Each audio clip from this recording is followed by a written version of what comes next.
Olá, meus irmãos e meus amigos. Na mensagem de hoje, eu quero responder mais uma pergunta dentro dessa questão da volta de Cristo, da ressurreição dos mortos, transformação dos vivos, juntos subirem a estar com o Senhor na glória. A segunda pergunta que queremos hoje ver e ouvir a resposta na Bíblia Sagrada é a seguinte: por que é necessário haver uma ressurreição? Qual a razão que há necessidade de uma ressurreição?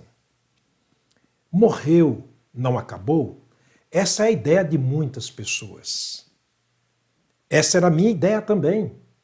Eu pensava que com a morte tudo seria aniquilado, extirpado, findado e não existia mais ninguém e nem nada.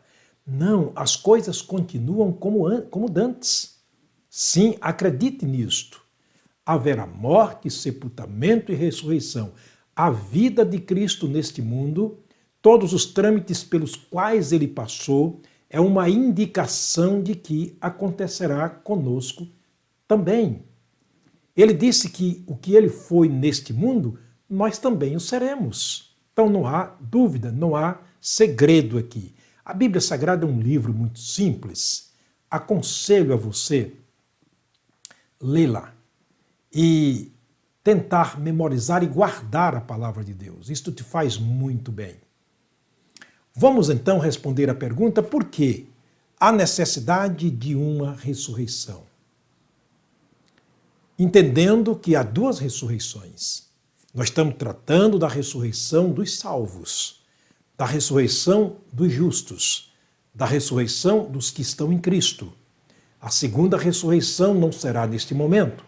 A segunda ressurreição será um tempo após a tudo isto, após os acontecimentos escatológicos lá no Apocalipse. Aí então acontecerá a ressurreição dos perdidos, daqueles que não serviram a Deus, dos ímpios que não serviram a Deus durante o tempo da sua vida aqui.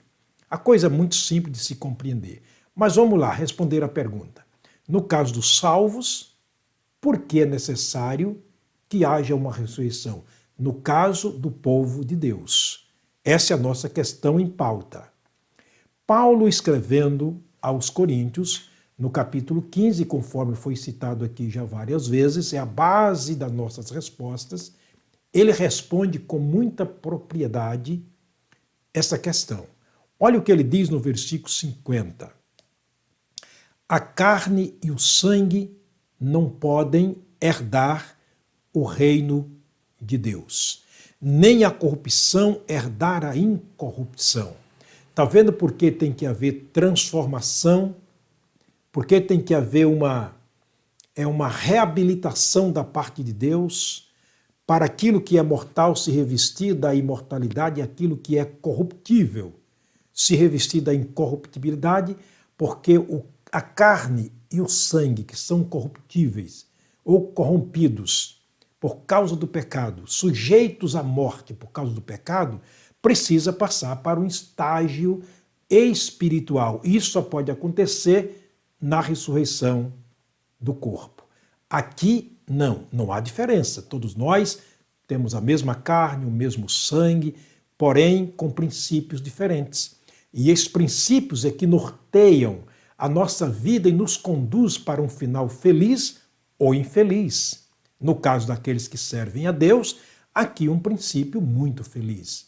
Ele diz, olha, existe ressurreição porque a carne e o sangue não herdam o reino de Deus. Você se lembra daquela conversa que Jesus teve com Nicodemos no capítulo 3 do Evangelho de João? Nicodemos, um homem comum como nós, embora sendo um príncipe em Israel, mas a mesma carne, o mesmo sangue.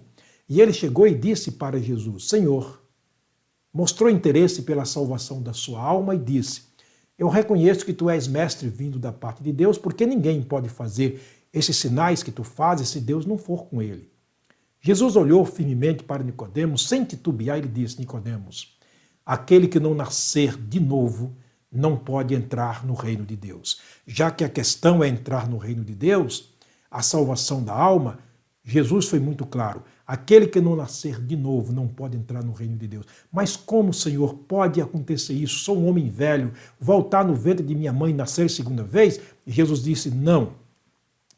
Não é isso que eu estou dizendo. Esse é o nascimento natural. Quem nasce uma vez da mulher é natural. Estou falando do nascimento espiritual. Mas como, Senhor, acontece esse nascimento espiritual? Jesus explica para Nicodemos, aquele que não nascer da água e da palavra, ou seja, da água e do Espírito, não pode entrar no reino de Deus. Jesus se referia à água como sendo a palavra de Deus. Aquilo que faz a germinação. O Espírito Santo dá a possibilidade de um novo nascimento. Então aqui nós temos uma efusão, nós temos aqui agora uma germinação totalmente espiritual. Eu escuto a palavra, eu ouço a palavra, eu entendo e procuro colocar em prática a palavra, e neste momento a minha alma está sendo regenerada, transformada pela palavra de Deus. Pedro foi muito claro quando disse, tendo sido de novo gerado, não de semente corruptível, mas da incorruptível pela palavra de Deus, a qual vive e permanece para sempre. Então o Espírito Santo é o que faz a obra do novo nascimento. Ele faz a germinação da semente. Nessa questão, ele diz que carne e sangue não pode herdar o reino de Deus. É necessário nascer de novo.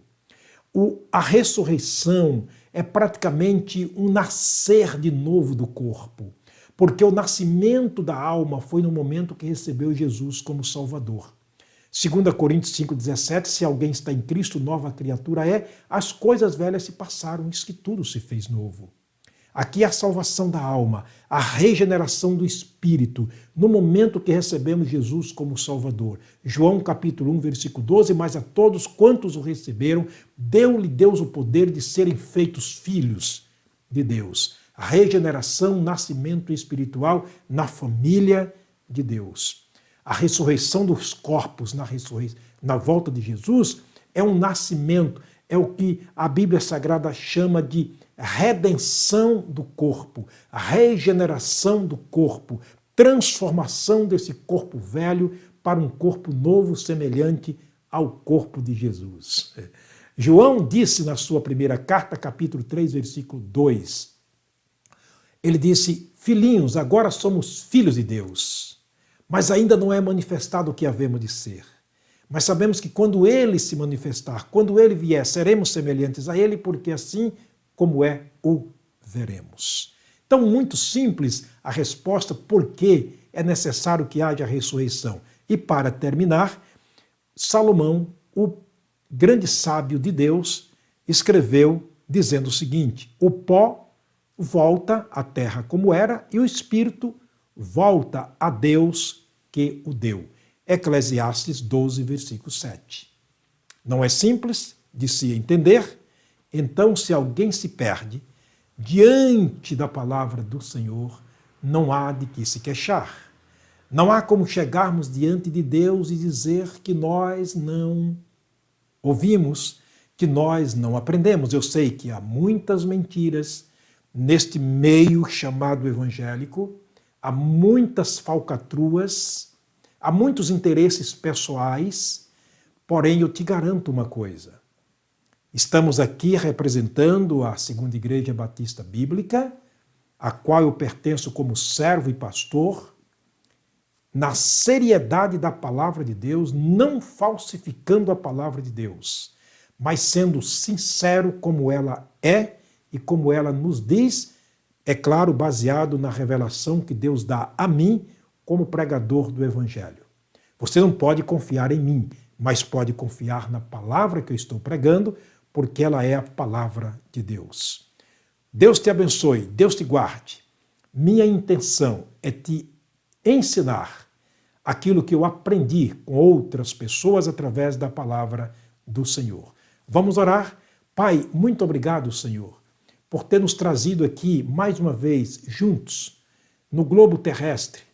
Deus, pessoas que estão nos quatro ventos e cantos da terra me assistindo neste momento, essas mais de 2.000 pessoas que me assistem, que sejam elas, ó Deus, abençoadíssimas pelo Senhor, especialmente com a bênção da salvação, com a bênção do esclarecimento, do conhecimento verdadeiro da tua palavra. Que o Espírito Santo esteja se encarregando neste momento de abençoar essas pessoas com a bênção do conhecimento. E o Senhor Jesus com a bênção da salvação. Abençoa as famílias, guarda-as de toda espécie de males. Esta é minha oração no nome de Jesus. Amém. Querido, muito obrigado pela sua paciência em estar me assistindo e espero que você esteja conferindo o que eu estou pregando aqui na sua própria Bíblia. Faça isto, por favor. Isso vai te ajudar muito, e muito mesmo. Até a próxima mensagem, se o Pai do Céu nos permitir.